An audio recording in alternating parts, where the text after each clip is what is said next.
There's a rumor at the White House, we don't know if it's true.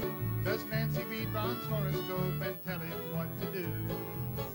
Is it 7,11? Is it I Ching for us all? What's the fortune of our country? Let's rub the crystal ball.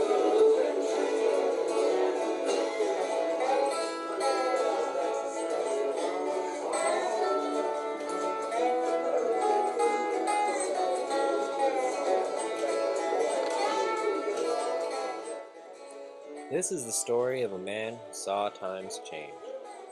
As John Richardson Cooney reluctantly stood at the threshold of a new world order, his main tools of survival in hand being a dobro and a dream, he set forth to change the political rhetoric.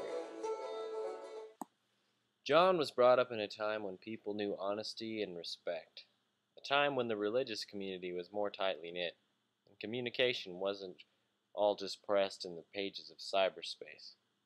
Life was different back then. The boundaries of the city were smaller, and the local economy was the only game in town. And then came the lady that changed everything. Jill Marron was a Hollywood-born woman who was always on the beat. One of the first reporters on the scene at the 1980 Santa Fe prison riots. Today is also the anniversary of another horrendous event, the 1980 Santa Fe prison riot. 36 hours of bloody mayhem at the old state pen left 33 inmates dead. Jill was born to a first-generation immigrant family, one privy to a torrential political landscape. Her father served in World War II, and his father was a photographer who took this haunting photo of the San Francisco earthquake. As a mover and a shaker herself, she made her mark on the political facet of New Mexico as well, being the first female press secretary in the state, under the governance of Bruce King, setting a new standard for women in the workplace. Now John had made his own way, much like Jill.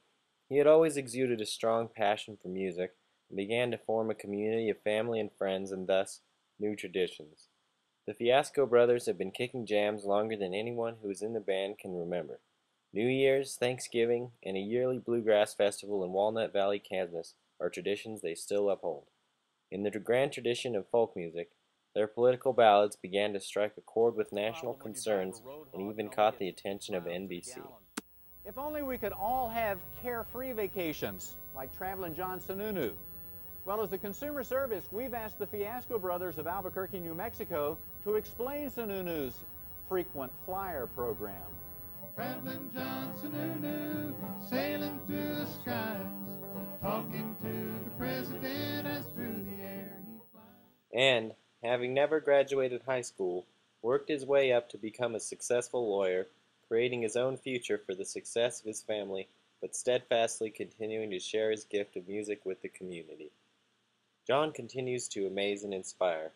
Along with Jill, the new traditions they have created have had great influence on the New Mexico cultural and political landscape.